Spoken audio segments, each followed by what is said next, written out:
confidencial, secreto y reservado. Si esto tiene un tiempo de permanencia, es decir, de vigencia, es decir, siempre será confidencial, nació confidencial y ese documento permanece por siempre de esa forma, o qué dice la norma respecto a en qué momento cambia su condición. Gracias. Correcto. Listo, Pascual. Me has preguntado solo lo de confidencial, pero te voy a dar un alcance. El tema de lo que es información secreta y lo que es información reservada están sujetas a una clasificación de la información. Y la norma establece que esa información puede ser desclasificada pasado algún tiempo. Para eso hay un procedimiento. Ahora, eso no es lo común, como les digo. Con lo que nosotros nos vamos a encontrar es con información confidencial. En el caso que es lo que tú preguntas, ¿ya? Te he dado el alcance del caso de secreta y reservada, es decir, siempre acuérdense, de manera general, planes militares, ¿no? Y el otro tema es temas de inteligencia policial. Eso es secreto, eso no entra a lo que nos pasa a la mayor parte de entidades, es que nos encontramos con información confidencial. Y en información confidencial va a depender, no todos los casos son iguales. Un ejemplo, nuestro compañero de la SUNAT que no quiere participar, ¿dónde está? El compañero de SUNAT. El tema de la base imponible, eso es confidencial hoy, mañana y siempre. Ahí no es forma, eso es confidencial. En el tema del secreto Bursat, o sea, hay información que es confidencial dependiendo de su tipo. En cambio, por ejemplo, el procedimiento sancionador, el tema vinculado a documentos del procedimiento sancionador, en la misma norma establece 6 meses, o una vez que haya pronunciamiento se libera, ¿no?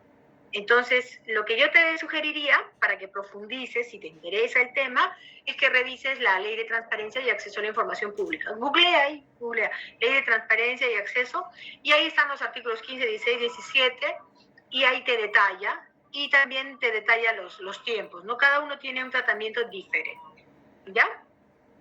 Gracias, profesora. ¿Por qué? 2.9...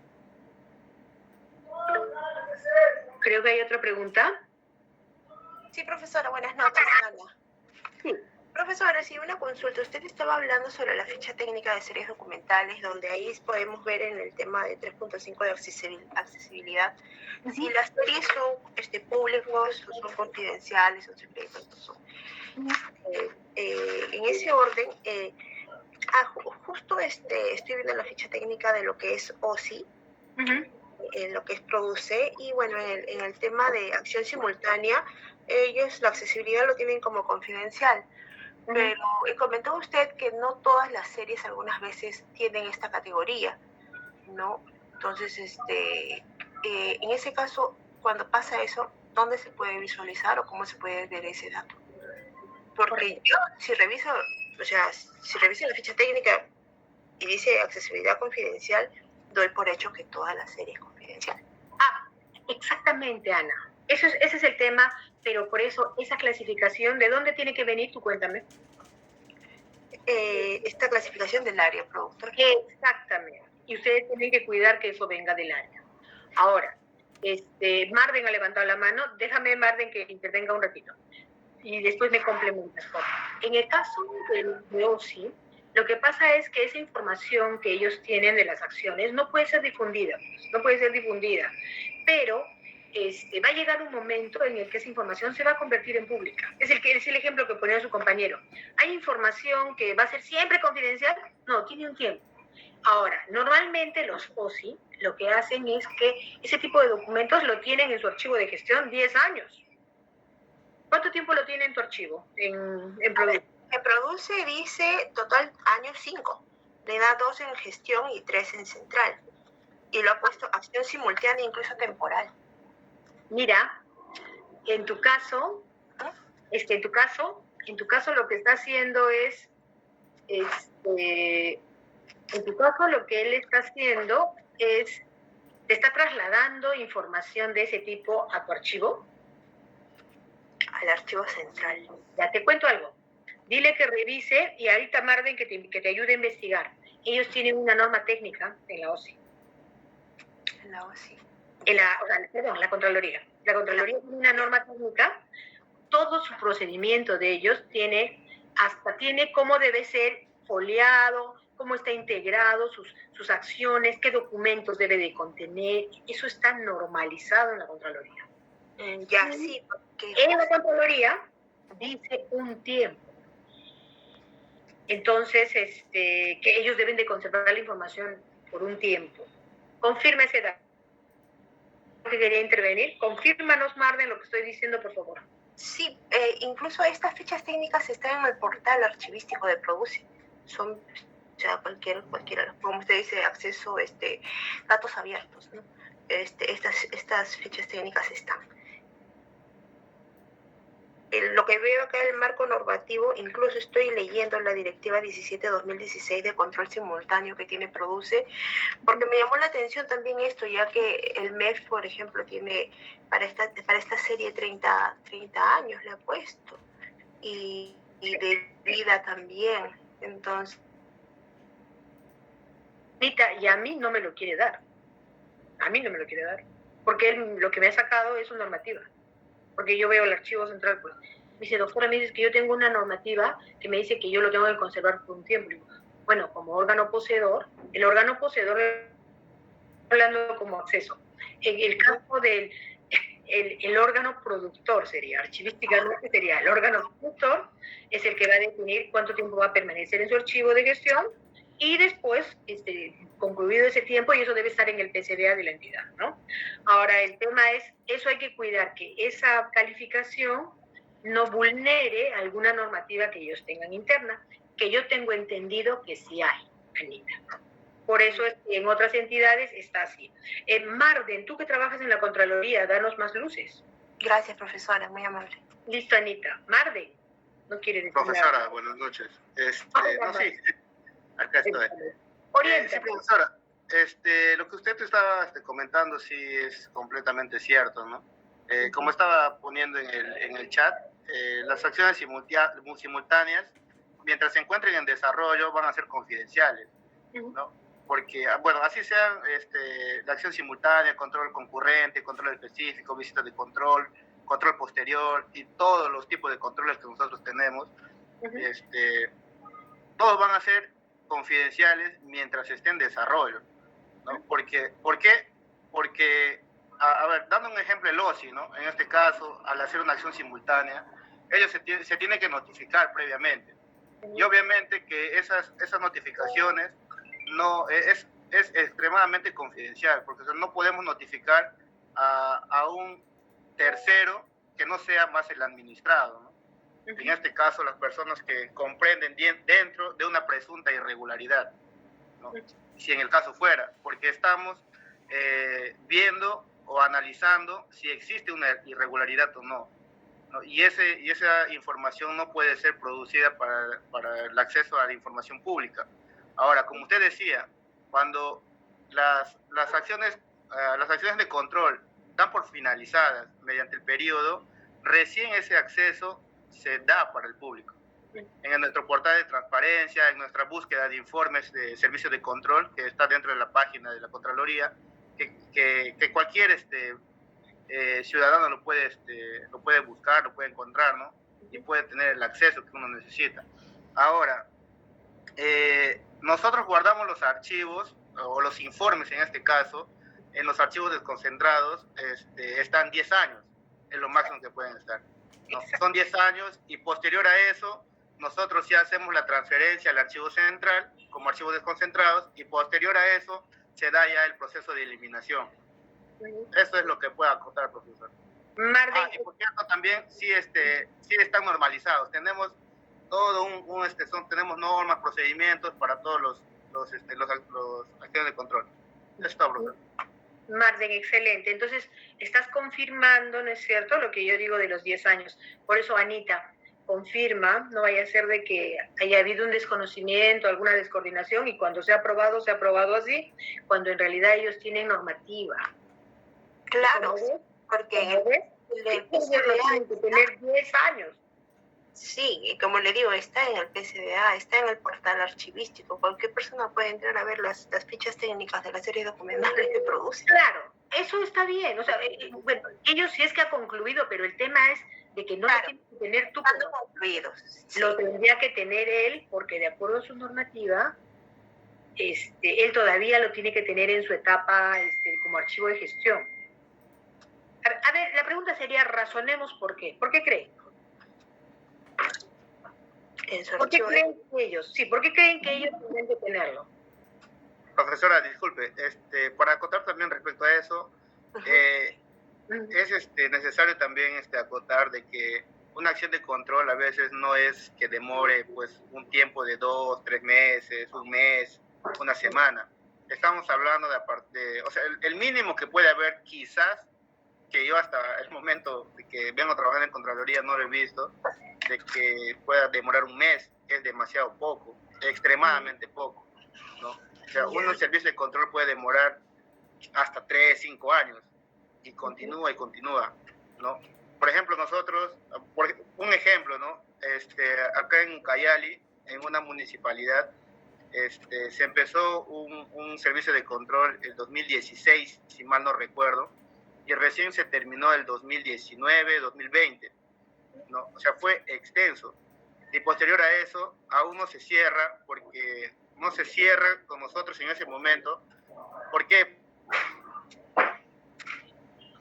Porque toda la documentación ya había pasado ya a un tema mucho más legal, por decirlo así, porque ya había pasado a la Fiscalía Anticorrupción, ¿no? Y Fiscalía Anticorrupción con Contraloría ya trabajan en conjunto. Y en ese tiempo, nosotros como Contraloría teníamos la potestad sancionadora también, ¿no? Donde los documentos también se iban al órgano instructor. Y como digo, es otros trámites, y los trámites son muy extensos, ¿no? Pueden durar más tiempo de 3 años. Así es. Entonces, Ana, justo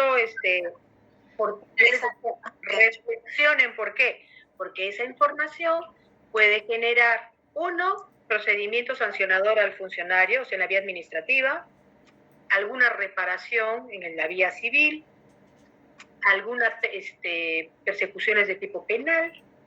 Entonces, por eso es que esa data... ¿Y dónde está la prueba?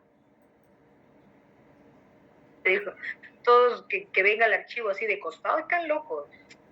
La evidencia, los documentos son la evidencia. Y en esas vías, lo que acredita las infracciones, lo que acredita que se ha cometido una falta, un delito, etcétera, son los documentos.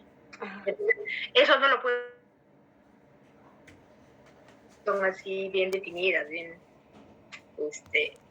Es por eso, Anita, ¿no? Entonces, mira qué suerte que tienes un compañero que trabaja ahí, que te ha dado muchas más luces. Y que sí, ahora le voy a pedir las normas también para verificar, como usted dice, ¿no? Y contrastar con las de Produce, que también ya las saqué. Es algo que se actualiza, es una mejora, ¿no? Sí, mejora continua. Así es, todo se mejora. Y el otro temita, Marden, ya han vuelto a tener potestad sancionadora, Marden. Pues ahorita sí, ya. Ahorita están contentos. Sí. En realidad sí, profesor, ha sido un tema legal muy engorroso, la verdad, que no nos debieron haber quitado desde un principio. No, sí. La corrupción es un mal que afecta a todos. De verdad, cuando lo vemos holísticamente, todos nosotros tributamos. Esto, digamos, es un tema cívico, ¿ya? Todos nosotros cuando compramos cosas, todos estamos, o sea, los tributos están ahí en nuestro consumo, ¿no? Todos esos tributos que recauda la SUNAT van a regresar a nosotros en servicios, ¿no? Hospitales, educación, y no es una lisura, o sea, de que eso, que en lugar que regrese ese 100%, ese regrese menos porque hay un porcentaje que se está yendo pues por mal manejo, por corrupción. Eso es lo triste. Entonces, de verdad que la corrupción es un problema que tenemos que luchar, no solamente la Contraloría, no solamente la Fiscalía, no solamente el Poder, sino todos nosotros, ¿no? Y, por ejemplo, como archiveros, ustedes que se están formando, empujar a ese tema, ¿no? A que se cumplan las reglas archivísticas, a que se cumplan las normas de transparencia, porque esas cositas disuaden. disuade, o sea, es difícil. Y en gestión documental, cuando todo es electrónico, peor, pues el corrupto no le gustan los sistemas, porque en un sistema se deja huella de cuándo entró, quién eliminó, tienes una bitácora, cosa que en el papel, ¿no? El papel lo puedes sacar y nadie se da cuenta, lo rompes y nadie se da cuenta, ¿no? Es más fácil de hacer la trazabilidad. Por supuesto. Entonces, por eso miren qué importante es lo que ustedes, esta nueva generación que se va formando ya sobre una base más, de más temas automatizados, ¿no? Listo, chicos, seguimos. Voy a compartir mi pantalla. A ver.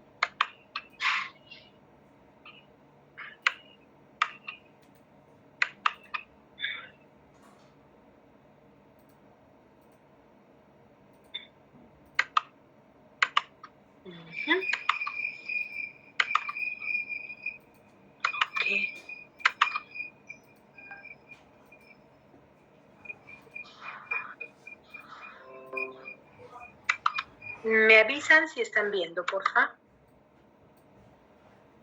Sí, profesora. Ya habíamos visto. Ya habíamos visto esto. Seguimos con ¿no? Gobierno abierto y transparencia. Seguimos. ¿Qué más dice esta guía? Liderar procesos de auditoría, ¿no? De la información necesarios para implementar políticas de transparencia activa, datos abiertos, ya saben lo que es. Políticas sí existen, en la normativa peruana existen. Evaluar la estrategia de transparencia activa y datos abiertos. Podrían mirar cómo están pues vuestras entidades. Yo les digo que en estos temas hay mucha diferencia entre entidades, bastante. Hay entidades que publican lo mínimo y hay entidades que publican bastante. Eso va a depender un poco de la cultura. O sea, cumplen lo mínimo legal, ¿no? Entonces, por eso ustedes pueden mirar cómo es su entidad, ¿no? Cuánto ha avanzado. Portal de transparencia, y eso no es un tema subjetivo, ¿no? Porque el órgano de control cada 4 meses hace una evaluación al portal y normalmente esas auditorías tendrían que salir, sí cumplió, listo, pasa. Respecto a acceso, también cumplió, o te pueden hacer observaciones pequeñas, pero en líneas generales se verifica cada 4 meses, o sea, dependiendo de las entidades. Al menos en mi caso, a mí me verifican trimestralmente por portal de transparencia y acceso. Y lo que es dato abierto, eso también es muy diferente en las entidades, ¿no? Va a depender. Hay entidades que todavía no han entrado a dato abierto. Ya. ¿Qué más? Reutilización de información en el sector público, ¿no? Crear un marco organizativo, normativo, para que la información pública pueda ser objeto de reutilización y se ponga a disposición de ciudadanos y empresas. Lo que conversábamos, si la información está abierta, puede ser descargada y reusada para otros temas. Y eso genera valor. Miren, valor para lo público, porque facilita algunos trámites, ¿no? Es más sencillo, todo está abierto. Y valor para el privado, porque accede a datos. Y esos datos, incluso cruzando datos, le puede dar accesos o ideas para generar algunos servicios. Entonces, fruto de esos servicios, hasta pueden diseñar software, pueden hacer mira, esto consulta. No sé si se acuerdan de que hay, por ejemplo, temas de paneles. Yo vi un software muy bonito que ofrecían, que era el tema de para temas de publicidad, te decían cuánto tiempo la gente permanecía en las zonas de Lima, ¿no? En las zonas de Lima. Es un mapeo, así, es un mapeo, y entonces te dice, mira, este es el mapeo de acuerdo al tráfico que tenemos, estos son los puntos en donde se concentra más gente y en las horas punta. Entonces, los lugares estratégicos para poner algunos anuncios son estos. La pregunta es, ¿eso cómo creen que lo han sacado? ¿Eso creen que se han inventado ellos? No, ellos están explotando datos de Google, están sacando datos y están cruzando información y están cruzando con datos. Es más, en las entidades hay datos que tú descargas, los vías, rutas, qué sé yo, y van cruzando y van armando. Y van ideando y van encontrando soluciones, ¿no? Entonces, yo les digo, en este mundo de transformación digital, la gestión de datos para generar valor va a ser una constante. Va a ser una constante, ¿no? ¿Qué más? Diseñar estrategias puestas a disposición de información para reutilizar, ¿no? Y permite el tratamiento de información, identificar conjuntos de... Definir, diseñar e implementar estrategias, ¿no? Para poner información de la organización para su reutilización en espacios web, también ya lo hemos visto. Diseñar e implementar estrategias, ¿no? De información para la reutilización, para el éxito de una estrategia puesta a disposición y reutilización. Miren, todos estos son medidas para impulsar el 3, la reutilización de información por parte del sector público, ¿no? Entonces, ¿cómo utilizando los datos yo le puedo hacer la vida más fácil? Y puedo cruzar, ¿no? Puedo cruzar información para que pueda brindar servicios públicos más eficientes, ¿no? No sé, por ejemplo, alguien que ha reusado datos, no sé si han visto en algunas guías ahí los semáforos inteligentes, esas las olas verdes, ¿se acuerdan? ¿Conocen? ¿Conocen las olas verdes, lo que son las olas verdes? Sí, profesor, es cuando todos los semáforos se ponen, en la avenida Grau, por ejemplo, pasa eso, todos se ponen en verde, ¿no? Para que puedan seguir y no detenerse, ¿no? Exacto, es un ejemplo de explotación de datos. Están viendo que el tráfico está muy cargado y en determinadas temporadas, verde, y empieza a correr, ¿no? Están usando datos, ¿para qué? Y están datos del flujo de transporte, lo sincronizan con los semáforos estos inteligentes y empiezan a poder a programar, ¿no? Y eso genera un mejor servicio, ¿no? ¿Qué más? Compromisos a cumplir, desarrollar mecanismos para contraprestaciones económicas y ponderar la tarifa que deben aplicar. Ese es un tema que acá en el país no está muy desarrollado. Yo les comento, en el sector privado, los datos cuestan. ¿Se acuerdan el escándalo que tuvo Google porque filtró datos? Le hicieron un juicio, tuvo que pedir perdón incluso.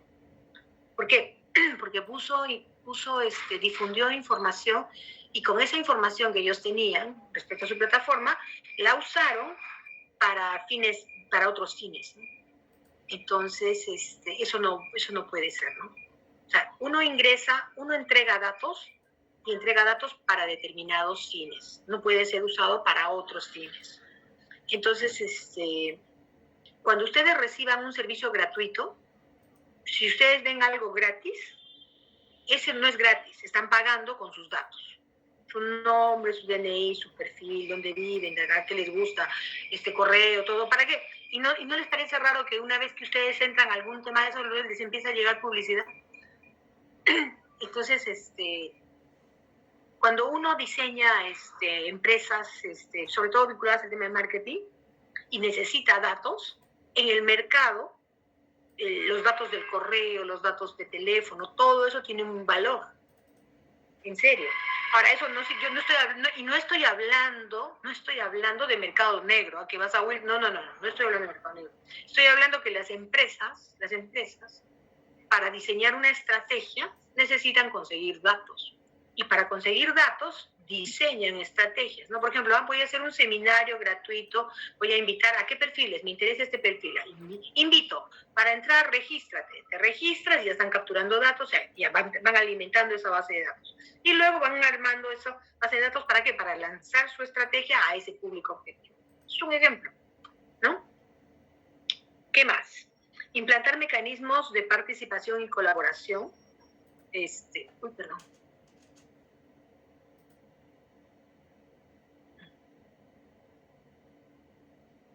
Ya, el tema de la participación abierta de los usuarios, la participación pública, hay muchas, no sé si ustedes han visto los dashboards en el Estado, hay varias plataformas muy bonitas que te dan información, ¿no? Por ejemplo, la SUNAT tiene información estadística muy buena, muy buena.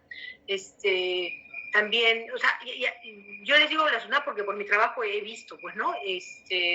También en el caso de mi entidad, hay información que uno puede exportar, bonito, ¿no? Y te da una visión. Y eso no tienes que pedir acceso, nada. Está en la página web, haces las consultas, descargas, pones por zonas y te arroja información. Ahora, generalmente produce muchísimas entidades. SUNAR también, ¿no? Entonces, hay varios servicios en donde uno puede acceder a información de utilidad, ¿no? Entonces, justamente, ¿cuál es el foco? ¿Para qué estamos haciendo todo esto? Porque necesitamos implantar mecanismos que permitan que el ciudadano y que las empresas participen, colaboren. ¿Y cómo participan, cómo colaboran? Teniendo acceso a la información. Bueno, ahora, respecto al gobierno abierto, la OCDE tiene un estándar, por si acaso. Y el Perú, hace algún tiempo, ha estado muy interesado en participar, ser miembro de la OCDE. Entonces, hay algunas entidades que ya están cumpliendo,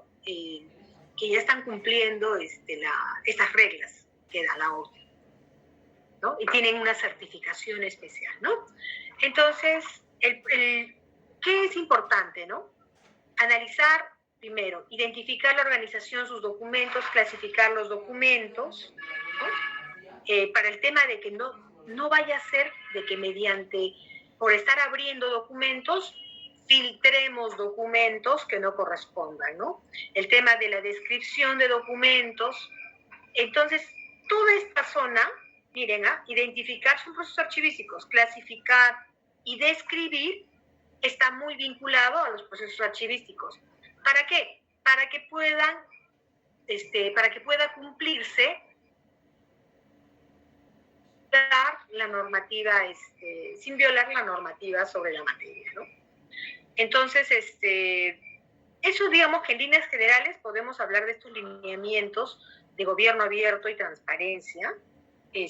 No sé si respecto a este tema tienen alguna duda. He tratado de... Cuéntenme. ¿Alguna duda o sigo? Puede continuar, profesora. Listo, seguimos entonces, ¿no? Con este preámbulo del tema de transparencia y de generar canales de participación, reutilización de datos y todo lo que es modernidad, el otro tema también que está muy pegado a este tema es el tema de la administración electrónica, el control intelectual y la representación. Entonces, el primer tema que vamos a mirar es el tema de la interoperabilidad técnica, ¿no?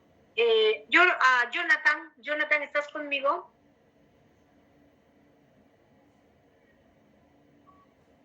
Jonathan. No está, ¿no? ¿Está Natalia Jonathan?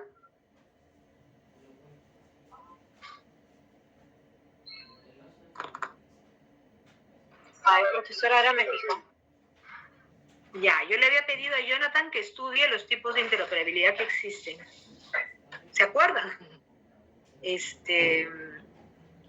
Por ejemplo, acá vamos a ver el tema de la interoperabilidad técnica, que es un tipo de interoperabilidad, ¿no? Entonces, digamos que piensen que todo lo que estamos viendo son mecanismos para facilitar el acceso a la información, ¿no? Estas guías están hechas para que la gente pueda acceder a la información, ¿no? ¿Por qué? Porque el acceso es un derecho fundamental que tiene base constitucional. Entonces, lo que recomiendan es usar software libre y fuentes abiertas, ¿no? ¿Por qué? Porque cuando uno tiene otro tipo de software, a veces tengo que pagar licencias y es muy difícil compartir, me va a limitar el acceso a esa información. Y peor a lo largo del tiempo, ¿no? Entonces, digamos que una regla es el tema del software libre. El otro tema es usar estándares abiertos para facilitar la interoperabilidad, ¿no? En la misma lógica. Ahora, la pregunta es, ¿el Perú cómo está en este tema? Sí, pues, en el reglamento de gobierno digital te dice que los diseños que vamos a hacer deben de ser abiertos por defecto. ¿Para qué? Para que puedan ser compartidos. Estamos en una etapa en la que prima la colaboración, prima compartir información, prima trabajar colaborativamente, pero con estándares, ¿no? Pero no significa, ay, te doy todo, me das todo. No, tenemos que trabajar colaborativamente, pero con estándares, porque todos estamos buscando un objetivo común, que en el caso de la interoperabilidad beneficia a los que intervienen en la interoperabilidad. A nivel del Perú, tenemos una interoperabilidad que tenemos, es por ejemplo, en la PIDE. En la PIDE tenemos una interoperabilidad que es una a nivel de consulta. Por ejemplo, yo puedo consultar el RUC, o sea, puedo consultar los datos del RUC, etc. Pero también tenemos una interoperabilidad en la cual yo puedo enviar documentos y recibir documentos. Entonces ahí nos estamos beneficiando los que estamos enviando y los que estamos recibiendo, ¿no? Hay un beneficio común. De hecho, el proyecto de la PIDE está diseñado, yo vi el proyecto PIDE 2, o sea, no como autora, sino que me lo mostraron, o sea, para fortalecer, ¿no? Porque están pensando que esa puede ser la gran autopista, ¿no? Por la cual van a circular los documentos, ¿no?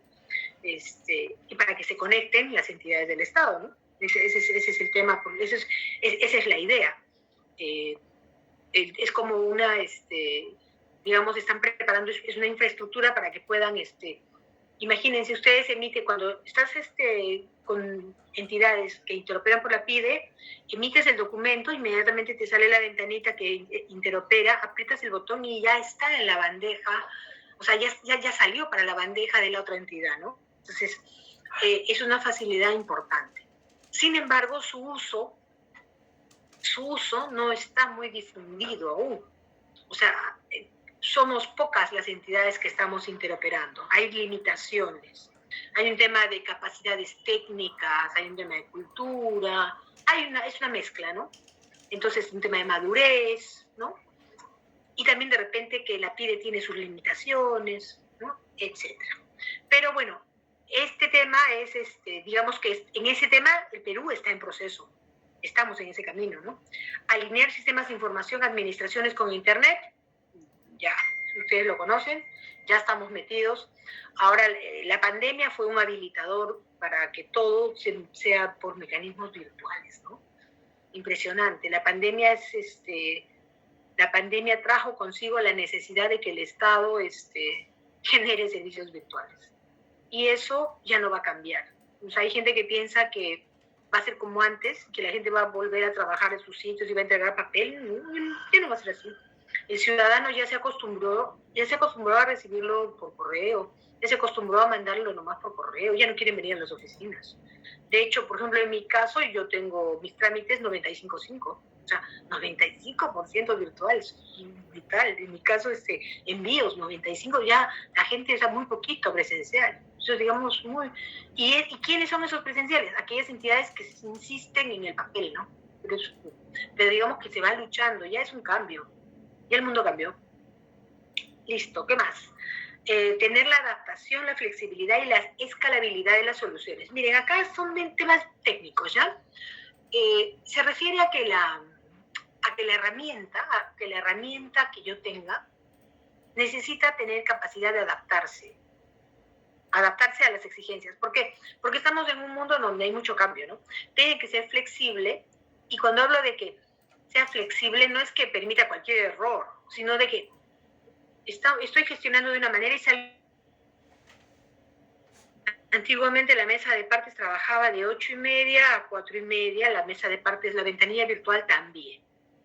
Sale la norma y dice, no, los medios virtuales atienden hasta las 11:59, se entiende que ingresen el día. Entonces yo tengo que tener de poder programar y decir, ya ahora recibes hasta las 11:59 y se entiende recibido en el día. Si mi plataforma eso no lo puede hacer, tienes un problema de flexibilidad. Y lo peor es que a veces salen disposiciones en las normas que no son tan fáciles. En consecuencia, si no lo haces, estás incumpliendo la normativa, ¿no? Entonces, cuando hablas de una herramienta que se adapte, es eso, que se adapte al entorno, que sea flexible, y que sea escalable. ¿Qué quiere decir? Escalable significa que puedes empezar con una mejora y luego vas mejorando incrementalmente, ¿no? Eso es escalabilidad. Mejorar elaborar las cuestiones técnicas relativas a las condiciones para la conectividad y comunicación de los equipos. Crítico, muy crítico, porque en este mundo en el que todos estamos conectados, para que yo pueda administrar electrónicamente tengo que tener buen ancho de banda, que mi capacidad de internet, mi disponibilidad de servicio, ¿no? Mis acuerdos de servicio. ¿Qué nivel de acuerdo de servicio voy a tener hoy? 99.5. ¿Qué quiere decir eso? Que nunca se caiga.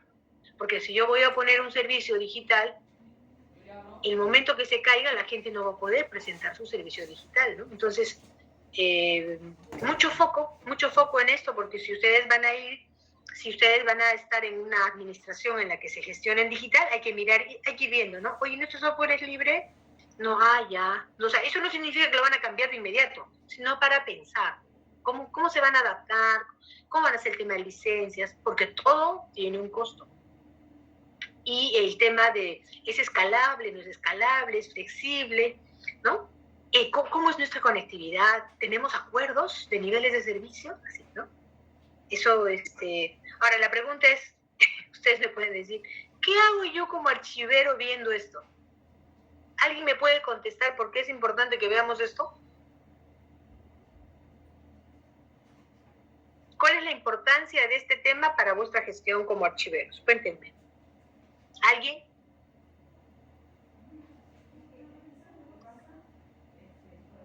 ¿Nadie?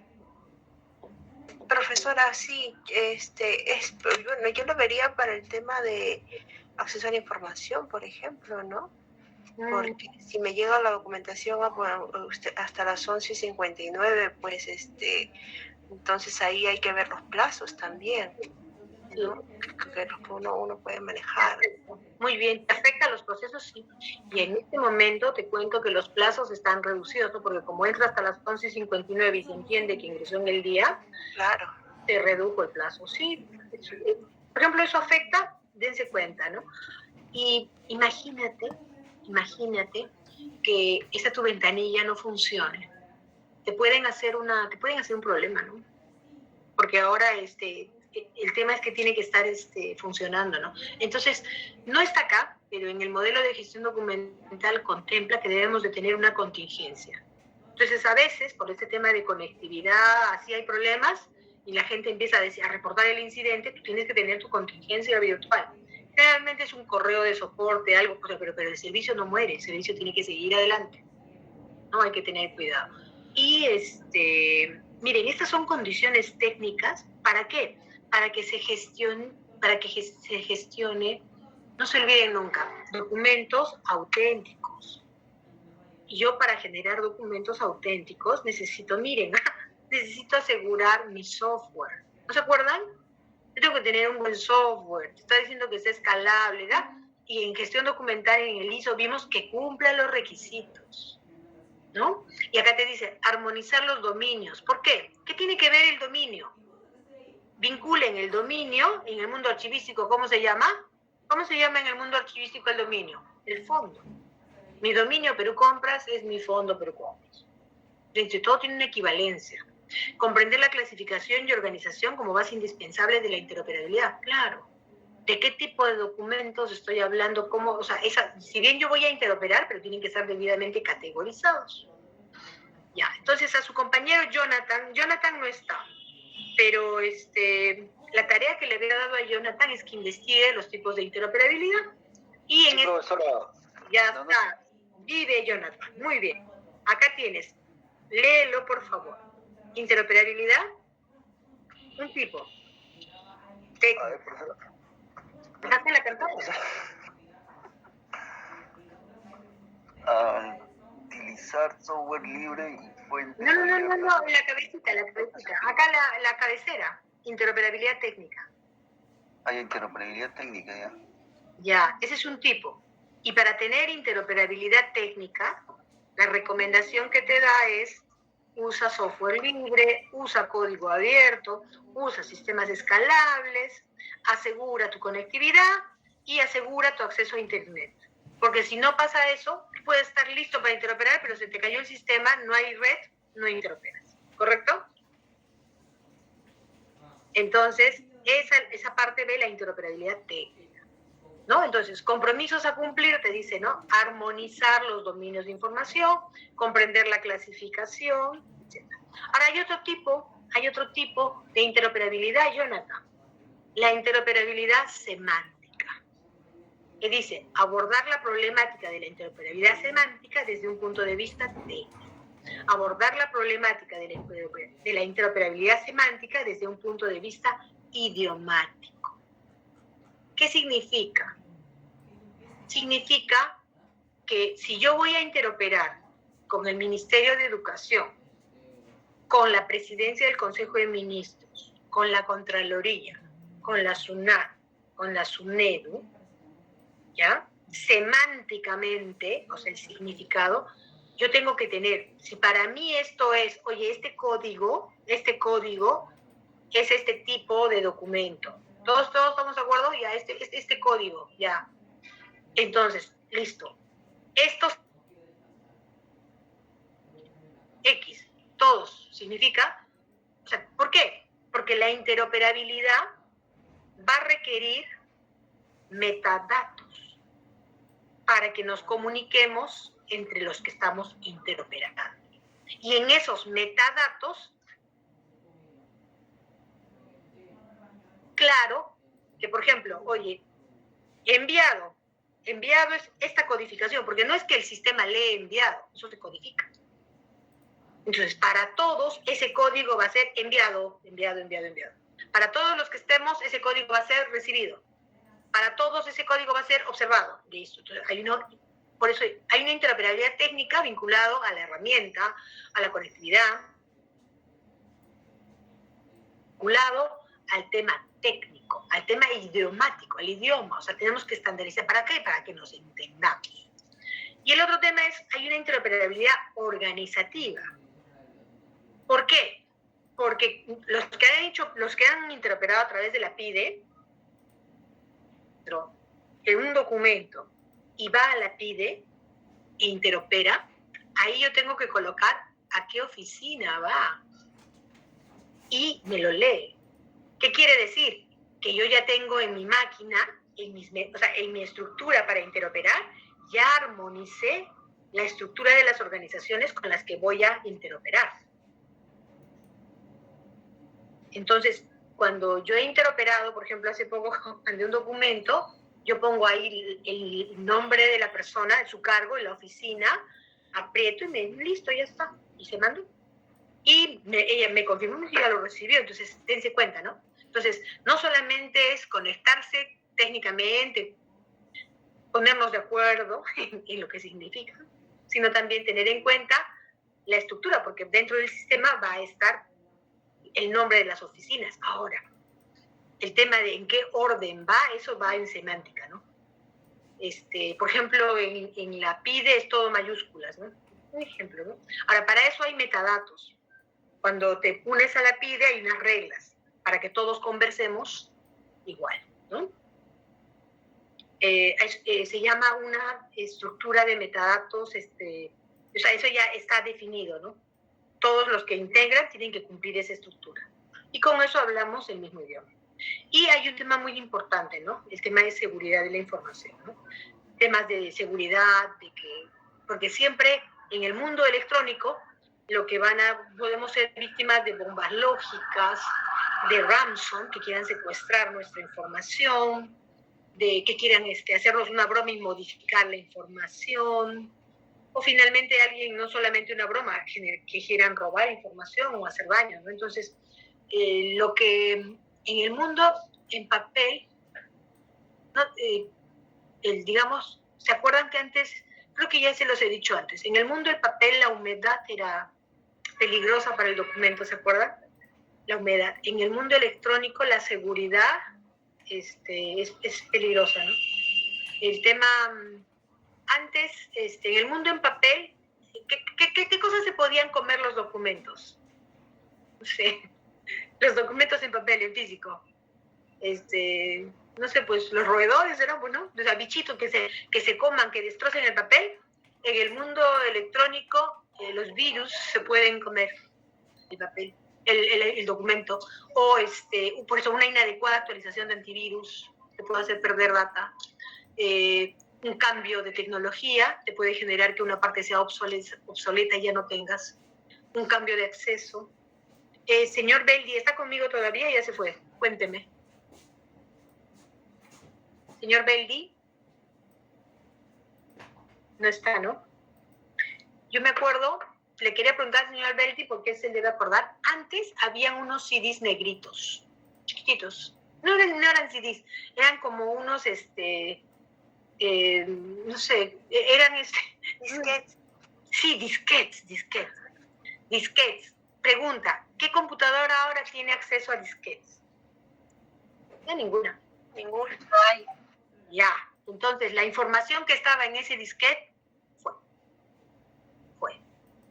Ahora, la información después hemos pasado al DVD. Pregunta, de las últimas laptops que están comprando y de las computadoras que ahora modernamente se venden, ¿tienen acceso a DVD? Yo no, profesora. No es con USB. Ahí está. Miren, eso es obsolescencia por acceso. Estamos perdiendo el acceso a esa información porque ya no tenemos acceso. Les vuelvo a preguntar. Entonces nos estamos yendo, ahorita está de moda el Blu-ray, ¿no? Ya, el Blu-ray, ok. Pero ahorita puede igual, no todas las computadoras no tienen acceso a Blu-ray, para eso yo tengo que tener un lector.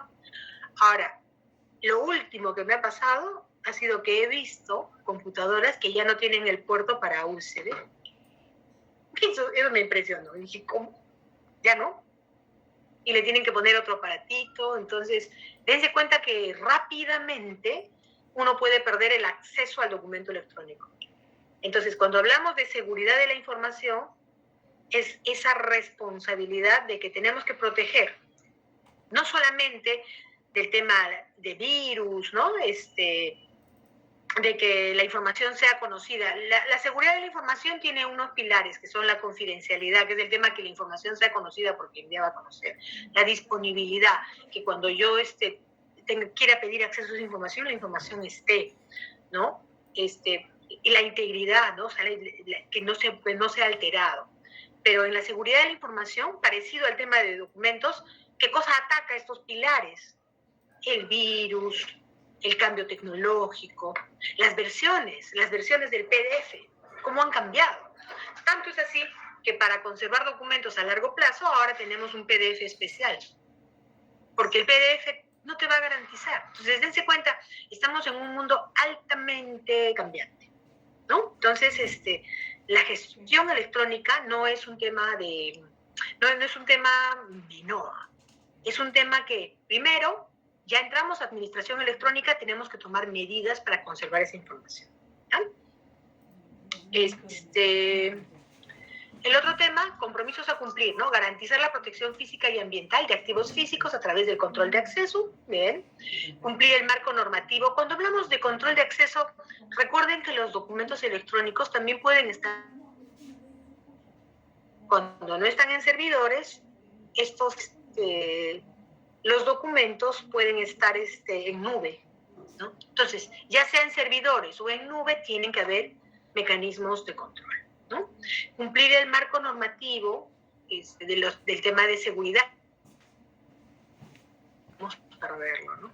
Gestionar los activos como medios para cobrar responsabilidad mediante la protección, que incluya la identificación de los propietarios. También para asegurar la clasificación. Ya, acá les voy a explicar. Primero, ¿quién me dice que es un activo?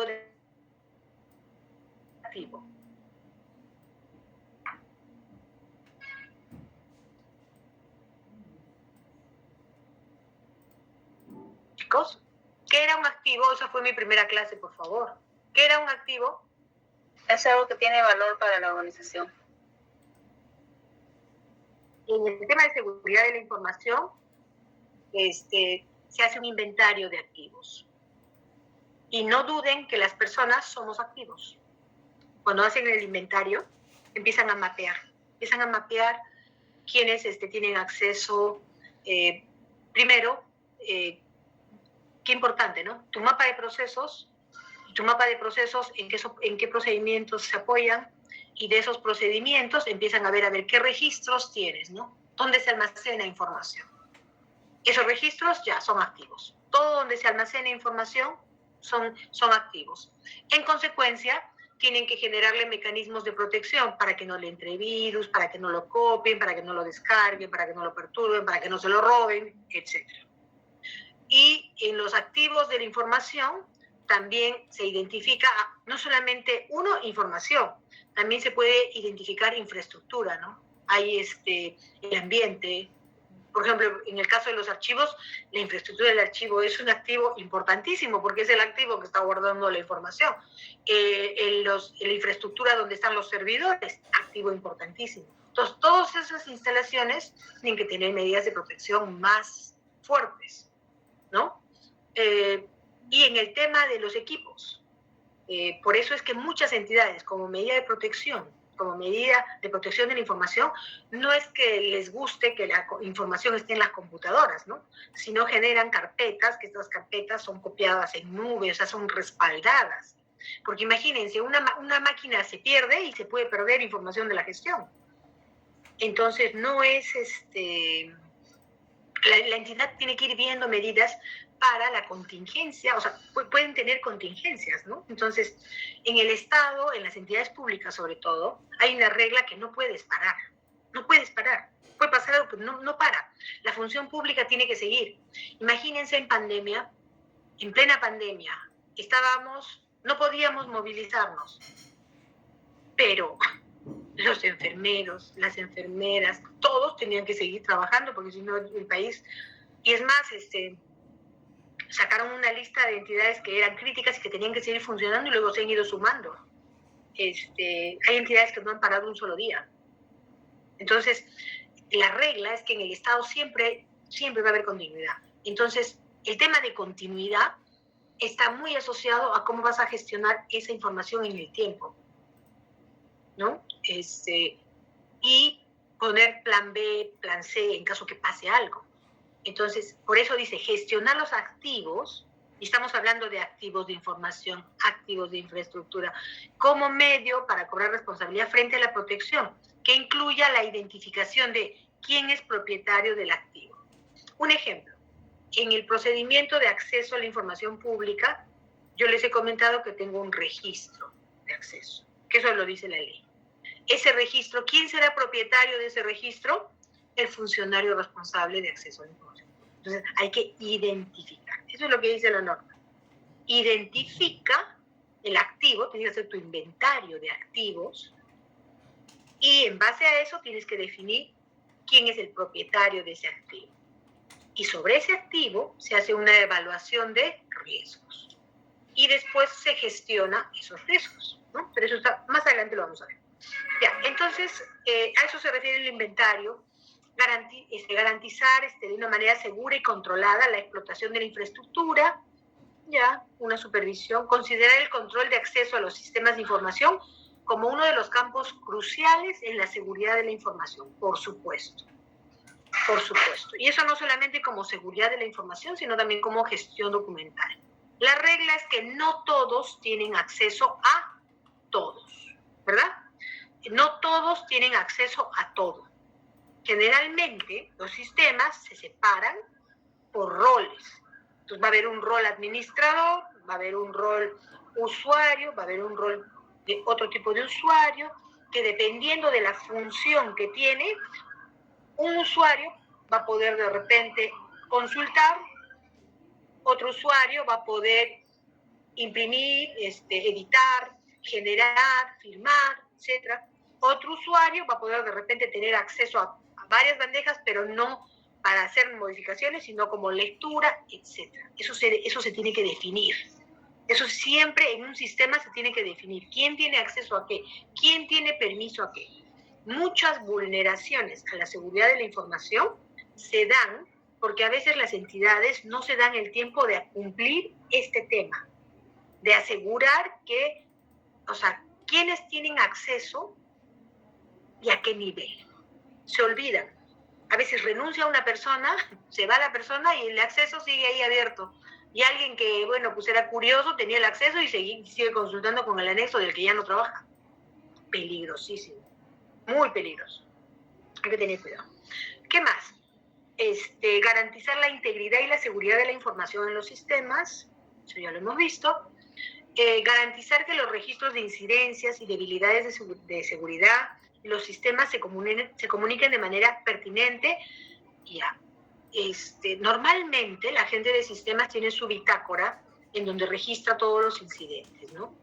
Pero cuando hablamos de un tema más sistémico, debería ser de que cuando se detecte un incidente, cuando pasa algún incidente, no puede entrar a su máquina, tiene un mensaje extraño, o detecta que ha habido virus, algo, ¿qué es lo que le dice OTI? O las oficinas de tecnología, pongan conocimiento de OTI y ellos lo van a registrar. No, ya, ok. Pero ¿cómo se gestiona eso? No es bien difícil, a través de un correo. Las entidades más sistema de incidentes, en donde cuando pasa algo, registran el incidente y ese incidente se gestiona, se soluciona. ¿Y por qué es importante ese sistema? Porque ese sistema te permite tener una bitácora de todo lo sucedido y empiezas a mirar, oye, mira,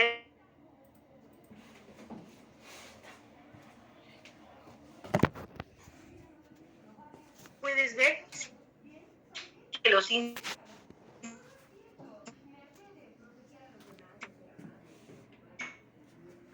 los gestionas de manera... Llamando un correo y ellos lo solucionan, es difícil, no lo vas a tener en forma integrada, ¿no?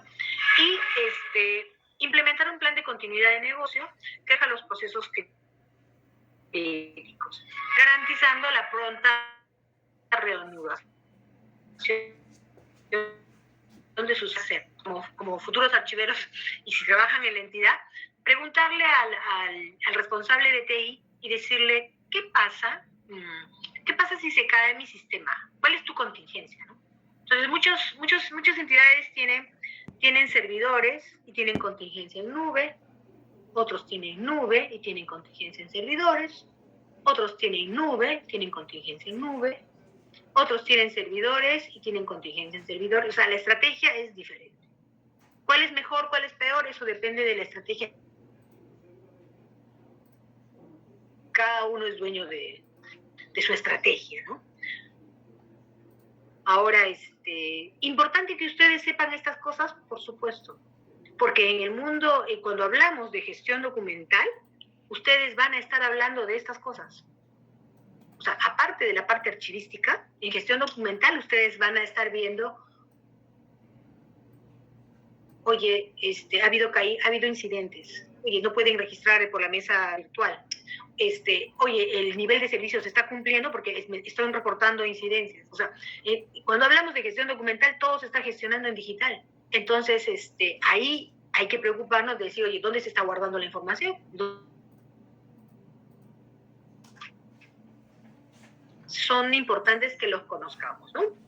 Yo tengo conocimiento de una entidad, que no les voy a decir el nombre, en la que justo estaban implementando su gestión documental y tenían pues sus documentos, ya estaban emitiendo digitalmente, y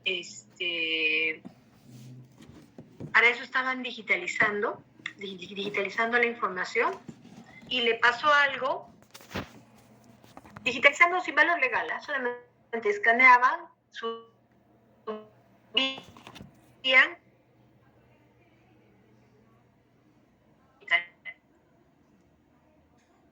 y lo tenían en servidor y algo pasó.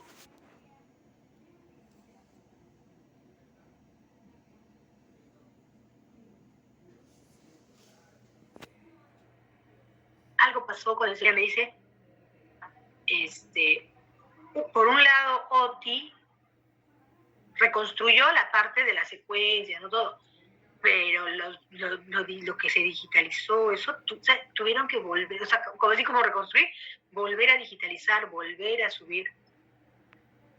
¿Cuál fue la lección aprendida? Ese sistema no tenía contingencia, ¿no? Entonces, no crean de que el hecho que sistemas gestionen, ¿no?, los documentos, eso pues está protegidísimo. No. Como gestores documentales, como archiveros, tenemos que exigir estas cosas. Decirlo, oye, estás guardando, ¿no? Yo siempre digo al área de sistemas, oye, tú me aseguras que no se va a caer, y si se cae tú vas a... Es un tema que tenemos que estar poniendo el foco poniendo la alerta para que no pase lo que ha pasado a una entidad que ha pasado. Han tenido que reconstruir una parte. Y es complicado, ¿no? Es complicado.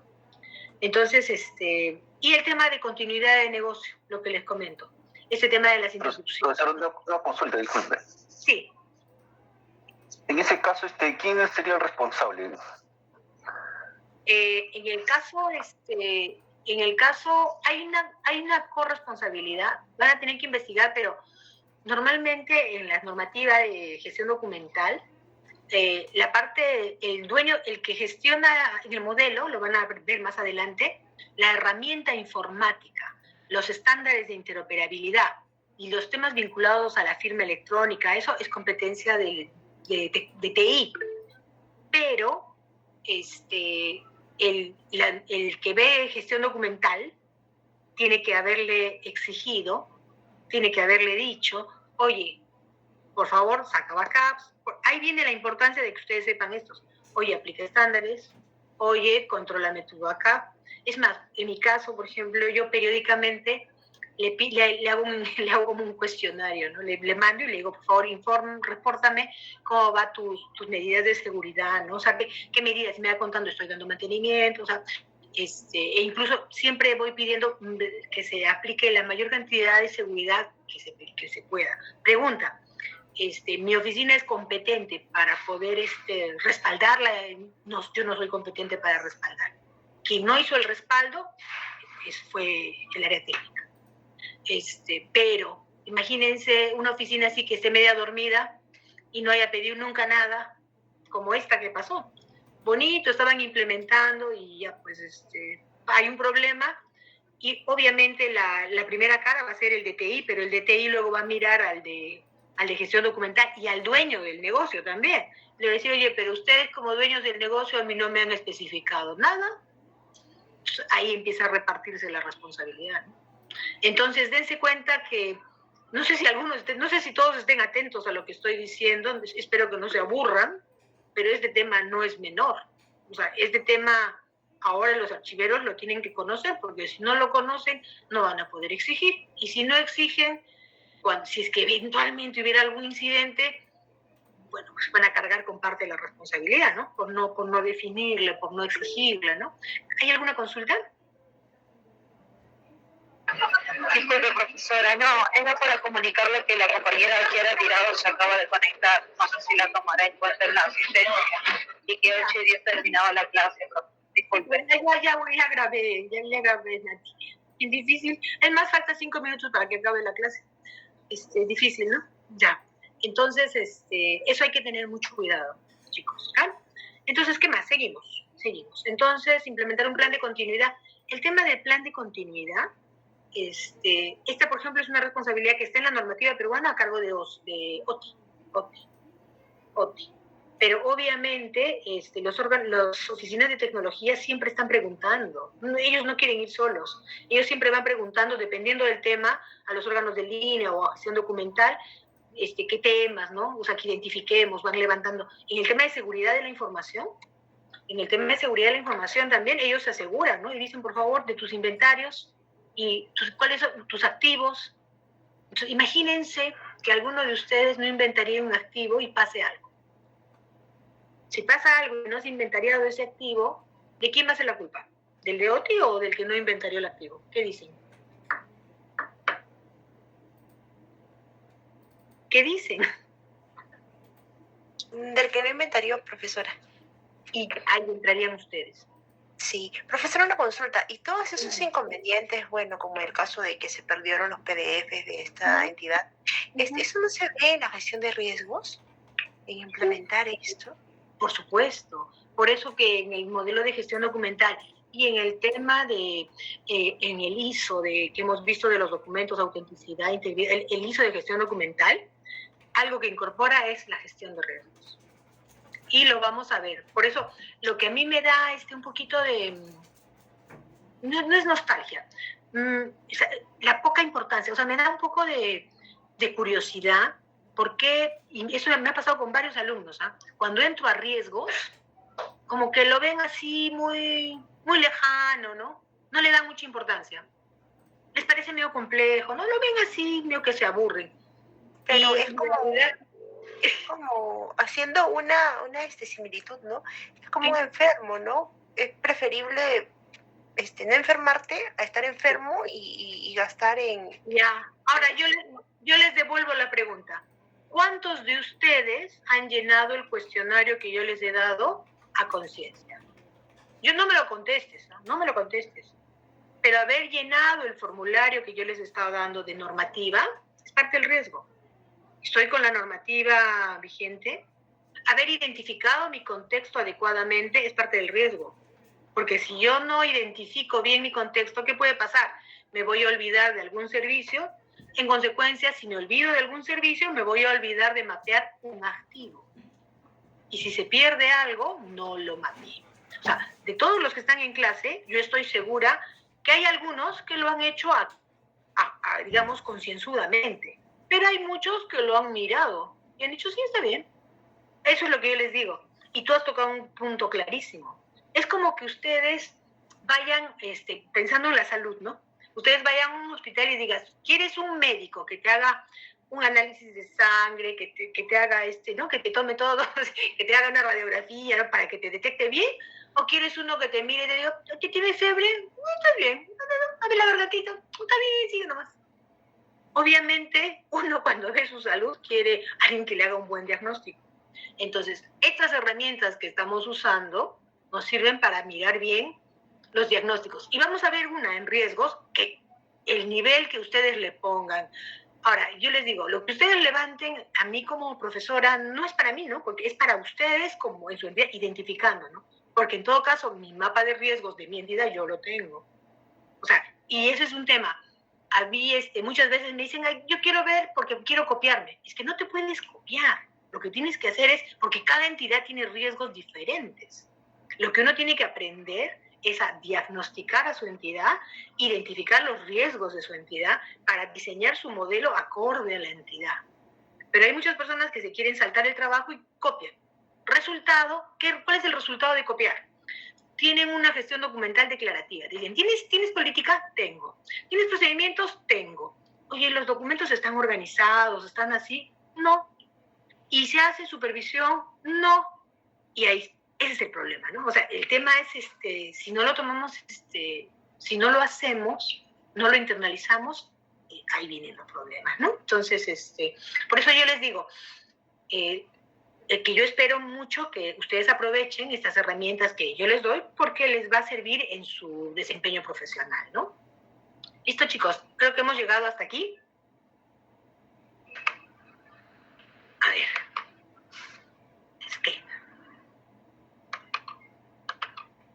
Listo. Entonces, nos vemos la próxima clase. Muchísimas gracias. ¿Alguna duda más? Ya creo que ya estoy en el límite, ¿no? Profesora, buenas noches. Gracias por todo. Gracias, Denita. Buenas noches. Gracias. Muchas gracias. Buenas noches, chicos. Que tengan... Profesora. Sí, señor. Saludos, profesora. Buenas noches. Buenas noches. Señor Benito. ¿Me puede conceder 5 minutos después de la clase, profesora? Por favor. No hay problema, no hay problema. Espéreme nomás. Buenas noches, chicos. No, señor Beldi, no le he ampliado su plazo. No debe ser por eso. Voy a ampliar el plazo. No lo he hecho. Profesora, también estaba coordinando con la delegada, mi compañera Natalie, muy gentilmente en el horario de trabajo de ella, porque usted sabe muy bien, profesora, cuando uno no es jefe, uno está condicionado a que el jefe le mire, ¿no? Ella muy empáticamente, profesora, me ha atendido y también me lo voy a revisar, porque a veces me parece que yo todavía no lo entiendo bien, pero he tratado de revisar uno por uno, hacer un cuadro de cruce de información para conseguir con lo que es fácil que está pidiendo usted, pero que todavía no le ha agarrado la onda, como dice, ¿no? Es vuelto que te cuento ahorita el derecho penal, y no le entiendo cuando me dice, habla de tipología, esto todavía no lo entiendo, pese a que ha sido el último ciclo, ¿no? Entonces, todos mis exámenes, con todo respeto, profesora, me he sacado 10, ¿ah? Y estoy contento, ¿por qué?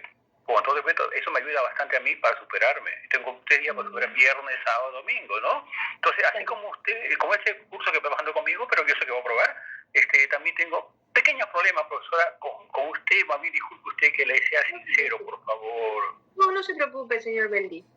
No se preocupe. Listo. Entonces, coménteme, ¿qué necesita? Solamente la ampliación, profesora, para ¿Ya? ingresar todos los datos de mis compañeros y de mí también, individualmente, claro está. Claro, voy a ampliarlo porque justo no he calificado todavía, hice una primera calificación y luego paré. Y luego tengo que retomar el tema para cerrar la calificación.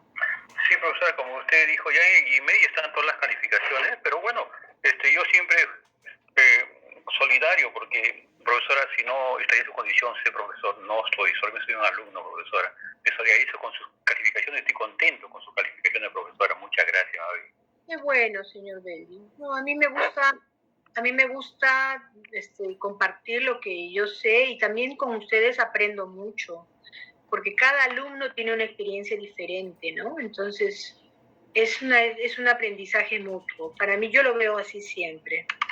Entonces, sí, por eso es que a mí me gusta que cada uno explique sus experiencias y así todos aprendemos, así como yo les cuento las mías y vamos enriqueciendo el conocimiento, ¿no? Y que no quede en teoría, ¿no? Muchos conocimientos quedan en teoría pura y eso no es bueno. Sí, profesora. Por eso yo quiero hacer un sistema también inteligente para los procesos judiciales, no sean tan engorrosos y complicados, que si bien el Código Civil, Código Procesal Civil, Código Penal, Código Procesal Penal y otros, dicen que los plazos son preestablecidos, pero en los hechos, profesora, no se cumple. Téngase presente que ese día también salió una disposición, ¿no?, que van a hacer audiencias presenciales y virtuales. Más bien la magnificencia del criterio debe ser que es las audiencias virtuales en función de la realidad de las cosas y los hechos, porque estamos trabajando, como se dice muy bien, profesor, usted, de información, de la tecnología, la información y la comunicación. Entonces, ¿de qué vale, profesora, si nosotros cedemos, no avanzamos más en función de mejores criterios resolutivos y mejor celeridad en los procesos, profesora? Sí, pues, estoy viendo, todavía no ha subido el Excel, pero ya lo tiene listo, ¿no? Sí, profesora, el Excel también tengo todo, profesora, listo hace días. Ahorita estoy entrando para ampliar el plazo, denme un minutito.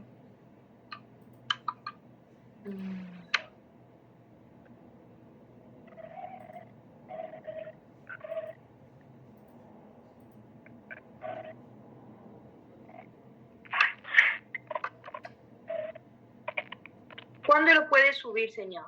Hoy día, profesora, hoy día mismo, profesora, pero más bien mi compañerito todavía no me contesta. Debe ser que tiene problemitas de comunicación, pero ya está listo el trabajo, profesora.